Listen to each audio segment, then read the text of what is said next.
على رسوله الكريم اما بعد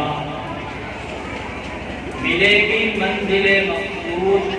یہی ایمان رکھتے ہیں، ملے گی منزل مقصود یہی ایمان رکھتے ہیں، ہم اپنی رہنمائی کے لیے قرآن رکھتے ہیں، وفاداری وطن سے ہو، وفاداری وطن سے ہو، یہی اسلام کہتا ہے کہ ہم اپنے دل کے ہر گوشے میں ہندوستان رکھتے ہیں۔ بزرگان محترم اور معزز خواتین، ہمارے ملک ہندوستان کے اندر 15 اگست کو ایک تاریخی حیثیت حاصل ہے۔ گویا کہ 15 اگست ہمارے پورے ملک کا بلا تفریق مذہب ایک عظیم اور مقدس تہوار ہے، کیونکہ آج ہی کے دن 15 اگست سن 1947 کو ہمارا ملک انگریزوں کی غلامی سے آزاد ہوا تھا اور ہمیں آزادی کی بہار نصیب ہوئی تھی۔ آج پورے ملک کے اندر یوم آزادی منایا جا رہا ہے اور غلام ہندوستان کی داستان اور قربانیاں بیان کی جا رہی ہیں۔ آج ہم بھی آزادی کا جشن منانے اور مجاہدین آزادی کی بے مثال جدوجہد اور ان کی عظیم قربانیوں کو یاد کرنے کے لیے یہاں جمع ہوئے۔ عزیزان گرامی، ہندوستان طویل جدوجہد کے بعد آزادی کی نعمت سے میسر ہوئی، جس کے لیے ہمارے بزرگوں نے، ہمارے اسلاف نے، ہمارے پروجوں نے زبردست قربانیوں کا نذرانہ پیش کیا، جان و مال کی قربانی دی، تحریکیں چلائی، تختہ دار پر چڑھے، پھانسی کے بندے کو جرأت و حوصلہ اور کمال بہادری کے ساتھ اپنے گلے لگایا، قید و بند کی مصیبتیں جھیلی اور حصول آزادی کی خاطر میدان جنگ میں کود پڑے اور ملک کو آزاد کرا کر بھی اور غیر ملکی انگریز کو ملک سے نکلنے پر مجبور کر دیا۔ عزیزان گرامی، غیر ملکی حکمران نے اقتدار کو قائم رکھنے کے لیے، برقرار رکھنے کے لیے طرح طرح کی کوششیں کی، تدبیریں کی، چالیں چلی، رشوتیں دی، لالچ دیے، جھوٹ ڈالو اور حکومت کرو کا حصول بڑے پیمانے پر اختیار کیا۔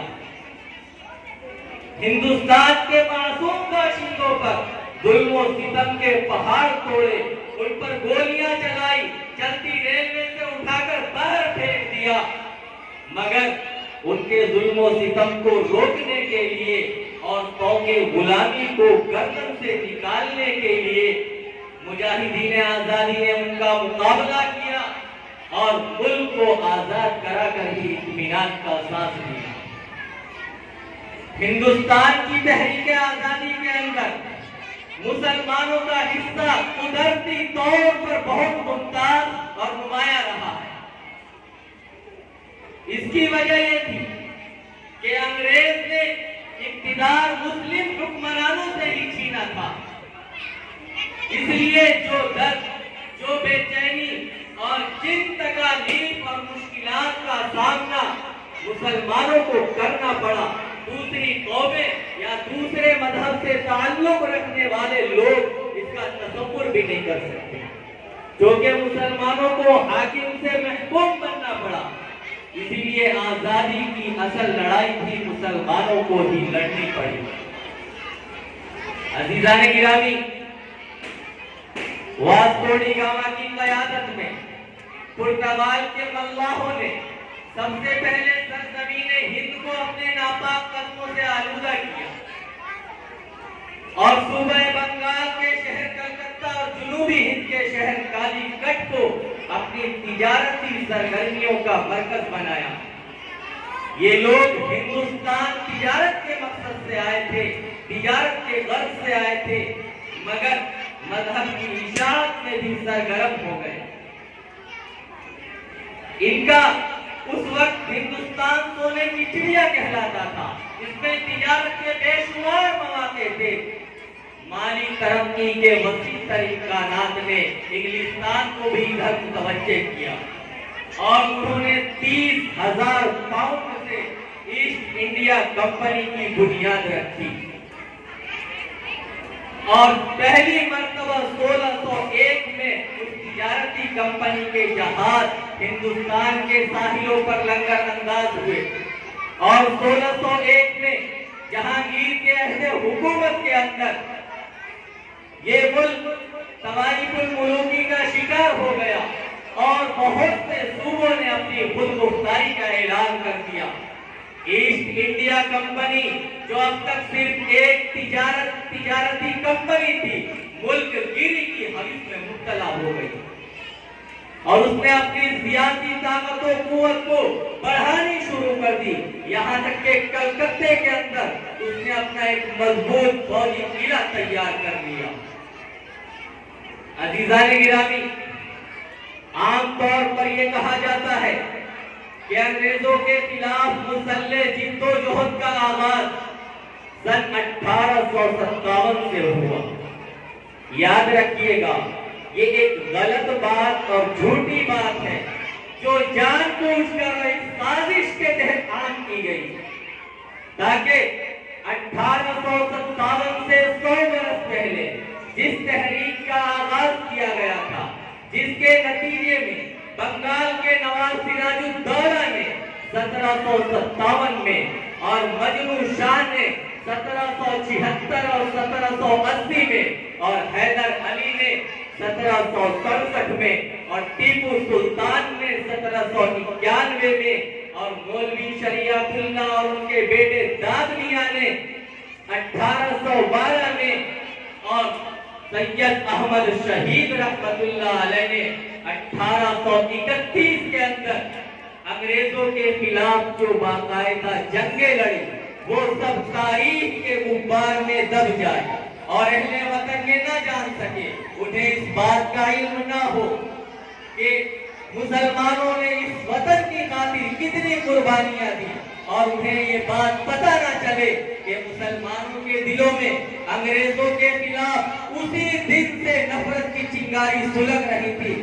جس دن انگریز نے اپنے ناپاک قدم اس سرزمین ہند پر رکھے اور یہاں کے حکمرانوں کو اپنی طاقت و قوت کی بنیاد پر بے دست و پا کر دیا تھا۔ 100 سال تک مسلمان اپنی علماء کی قیادت میں جنگ کرتے رہے، پھر 10 مئی 1857 کو تحریک آزادی کا دوسرا دور شروع ہوتا ہے۔ اس کے اندر غیر مسلم اہل وطن نے بھی اپنی شرکت درج کرائی اور 1857 کی وہ جنگ ہے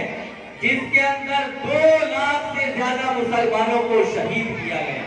51,000 سے زیادہ علماء کی لاشیں تھیں۔ دلی کی چاندنی چوک سے لے کر کشمیر تک کوئی درخت ایسا نہیں تھا جس پر کسی عالم کی لاش نہ لٹکی ہوئی۔ جب گلستان کو خون کی ضرورت پڑی تو سب سے پہلے ہی گردن ہماری کٹی، وہ بھی کہتے ہیں ہم سے یہ اہل چمن، یہ چمن ہے ہمارا تمہارا نہیں۔ عزیزان گرامی، یوم آزادی کے اس عظیم موقع پر ہمیں سب سے پہلے جو بندہ ملتا ہے اور جس کی قربانیاں یاد آتی ہیں وہ بنگال کا نواب سراج الدولہ ہے، جس نے انگریز کے بڑھتے قدم کو روکنے کی کوشش کی اور پلاسی کے میدان میں باقاعدہ جنگ کی۔ اگر نواب سراج الدولہ کا وزیر میر جعفر غداری نہ کرتا تو انگریز اسی وقت دم دبا کر بھاگنے پر مجبور ہو جاتے، لیکن اس غدار وطن کی وجہ سے سراج الدولہ کو شکست کا سامنا کرنا پڑا اور دکن فرما رواں حیدر علی اور ٹیپو سلطان کے تذکرے کے بغیر میں یہ سمجھتا ہوں کہ جنگ آزادی کی تاریخ ادھوری رہے گی۔ مفکر اسلام حضرت مولانا سید ابو الحسن علی میاں ندوی علیہ الرحمہ لکھتے ہیں کہ سب سے پہلا شخص جس کو اس بات کا خطرہ محسوس ہوا، انگریز کا خطرہ محسوس ہوا، وہ میسور کا بلند ہمت اور غیور فرما رہا فتح علی خان ٹیپو سلطان تھا۔ 4 مئی سن 1799 کو شہادت کا جام پی کر سرخروئی حاصل کی۔ یہ وہ شخص تھا جو انگریزوں کی غلامی اور اسیری اور ان کے رحم و کرم پر زندہ رہنے پر موت کو ترجیح دیتا تھا۔